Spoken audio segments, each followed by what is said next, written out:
Bonjour. Alors, comme vous le savez, hier 11 mai fut la commémoration de la mort de ce grand panafricain que fut Beren Selassie, beaucoup plus connu sous le nom de Bob Marley. J'étais donc censé faire cette publication hier, mais j'étais très fatigué dû au fait qu'à la veille, j'avais été invité à un anniversaire où j'ai passé toute la nuit. Alors aujourd'hui, par le biais de cette vidéo, j'aimerais moi aussi rendre hommage, commémorer, honorer ce grand panafricain que fut Beren Selassie, beaucoup plus connu sous le nom de Bob Marley.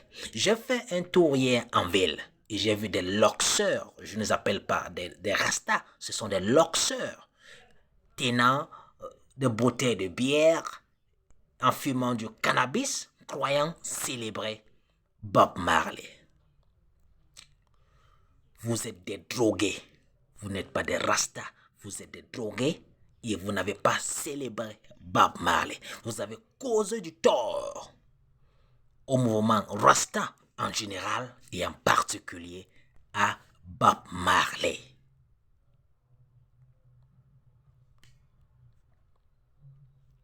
Vous êtes tombé dans le piège de l'Occident.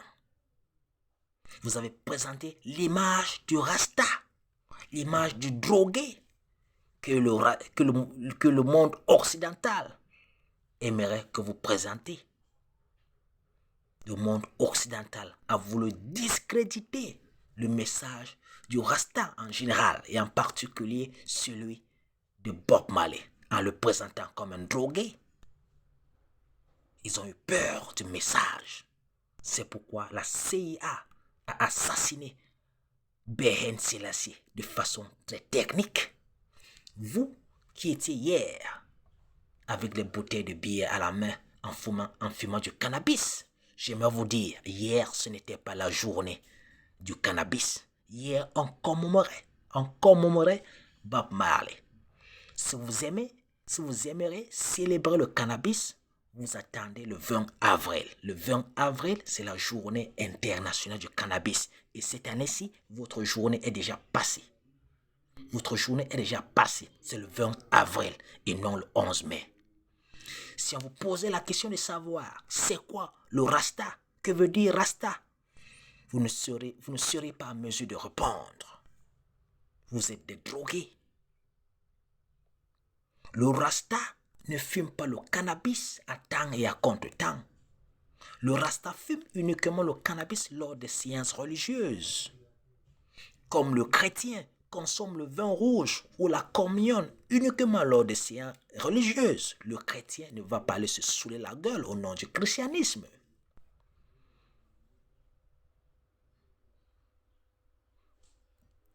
Le rasta est basé sur l'Ancien Testament. Le mouvement Rasta est uniquement basé sur l'Ancien Testament.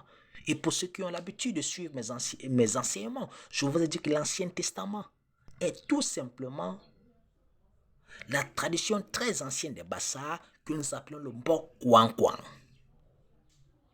Donc l'Ancien Testament en particulier et la Bible en général est tout simplement un plagiat de la tradition Bassa et que le mot Bible lui-même est un mot Bassa. C'est pourquoi les Juifs ont les mêmes pratiques que les Bassa. Vous voyez, dans leurs pratiques religieuses, ils ont le coq. Vous voyez, ils font les sacrifices d'animaux. Ils ont un mur de pierre qu'ils vénèrent, le mur de lamentation, en référence à la grotte sacrée Ngor-le-Touba au Cameroun. Le cannabis, c'est ce que les Juifs ou les Hébreux appellent le kennebush. C'est le cannabis qui est utilisé pour faire l'huile d'onction. L'huile d'onction que utilisent les prêtres qui sont tout simplement la tribu de Lévi. Le rasta ne fume pas du cannabis à temps et à contre-temps. Le rasta, ce n'est pas une affaire de l'ox. Le rasta, ce n'est pas une affaire de l'ox.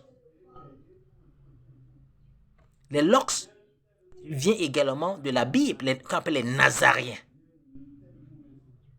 Les Nazariens. Celui qui crée le mouvement rasta, C'est Leonard Howell en 1935.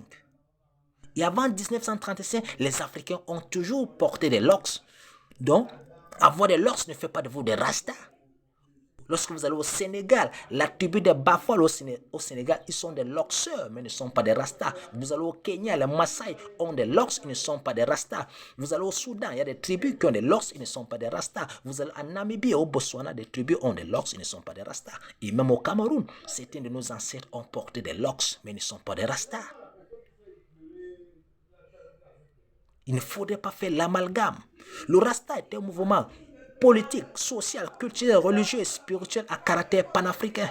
Et dans sa dimension religieuse, le rasta ne consomme pas de l'alcool. Mais hier, vous étiez avec des bouteilles d'alcool. Le rasta ne consomme pas l'alcool. Ils appellent ça l'eau de Babylone. Mais hier, vous étiez avec l'eau de Babylone.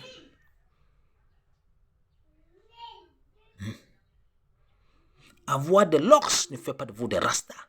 Celui qui crée le mouvement Rasta, Leonard Howell, en 1935, n'était pas un loxeur, il n'avait pas de locks. Le plus grand prophète du mouvement Rastafari, qui est l'empereur d'Éthiopie, Haile Selassie, il n'avait pas de locks.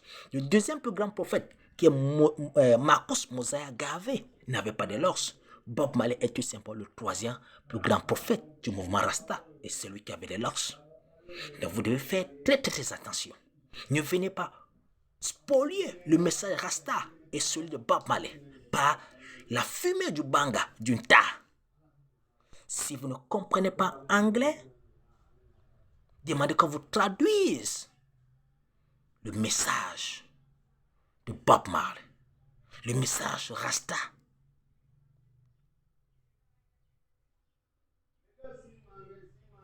Ne tombez pas dans le piège de l'Occident. Le Rasta n'est pas drogué, n'est pas un drogué. J'ai fait plusieurs pays d'Europe et j'ai vu les professeurs d'université qui sont des Rastas. J'ai vu des grands banquiers qui sont des Rastas. Et en Angleterre, l'un des plus grands poètes, Benjamin Zephaniah, est un Rasta. Benjamin Zephaniah est un Rasta. Il a refusé la plus grande distinction britannique, décernée par la reine d'Angleterre. Il a dit, il ne va pas recevoir cette distinction, car la monarchie britannique ne s'est pas encore excusée des crimes odieux de l'esclavage et de la colonisation. C'est ça la conscience Rasta. Mais vous avez vu dernièrement, lors du couronnement du roi Charles en Grande-Bretagne, vous avez vu les présidents africains aller là-bas en Angleterre et faire allégeance à la monarchie britannique qui a esclavagisé nos ancêtres, colonisé nos territoires. Le Rasta est conscient. Bob Marley a lutté toute sa vie pour l'émancipation des peuples noirs à travers le monde. Il a donné sa vie pour le panafricanisme. C'est pourquoi la CIA l'a assassiné de façon très technique. Combien d'entre vous savent que 1 an ou 2 ans avant sa mort, il a changé de nom. Il a dit, ne m'appelez plus Robert Nesta Marley. C'est un nom d'esclave. Je ne suis plus Bob Marley. Il a pris un nom africain, un nom éthiopien. Haile Selassie. De la même façon que Malcolm Little avait refusé son nom d'esclave. Il s'est fait appeler Malcolm X. Le X voulant dire qu'il ne connaît pas son nom, car son nom s'est égaré suite à l'esclavage.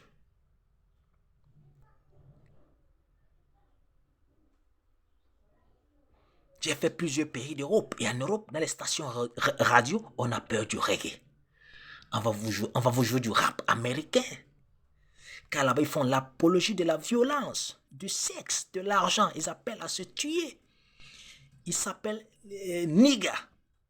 Ils s'appellent entre eux nigga. Contrairement au reggae, qui appelle à l'élévation des consciences noires, à l'unité. Vous avez des chansons de Bob Marley, comme Africa Unite, qui demandent à l'unité du peuple noir de l'Afrique. Get Up, Stand Up, ou l'appel aux hommes noirs, de s'élever, d'aller se battre et revendiquer leurs droits. Vous avez les chansons comme Zimbabwe, qu'on appelle la libération du Zimbabwe.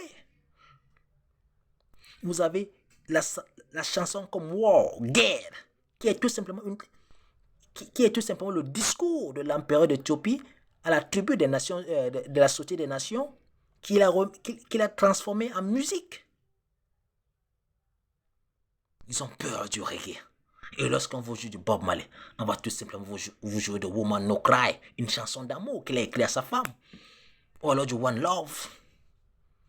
Et lorsqu'on joue même du reggae, on vous joue de la version défiante, le dancehall ou le raga, qui est une version déviante du reggae, ou même qui parle du sexe, des gangs, de la violence, comme le rap.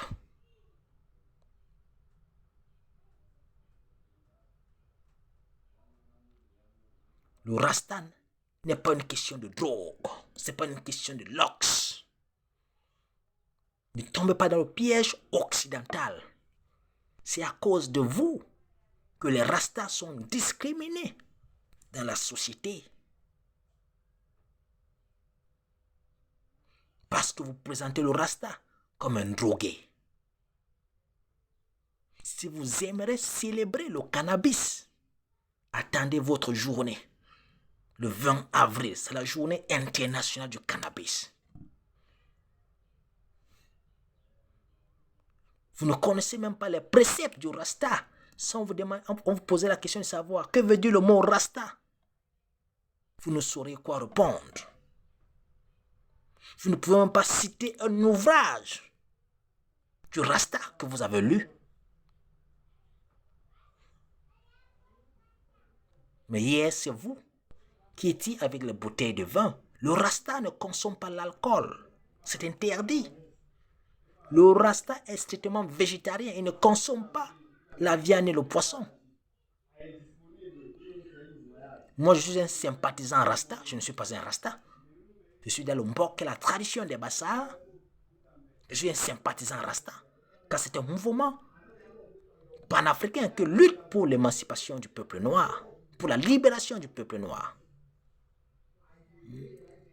Le Rasta n'a rien à voir avec le reggae. Vous pouvez chanter votre reggae, ne pas être le Rasta. Yannick Noah est un chanteur de reggae, mais lui me l'a dit qu'il n'est pas Rasta. Faites très attention. Faites très attention. Moi, j'ai des locks, mais je ne suis pas un Rasta. Je ne consomme pas l'alcool. Je suis strictement végétarien, mais je ne suis pas un Rasta. Je suis un sympathisant Rasta.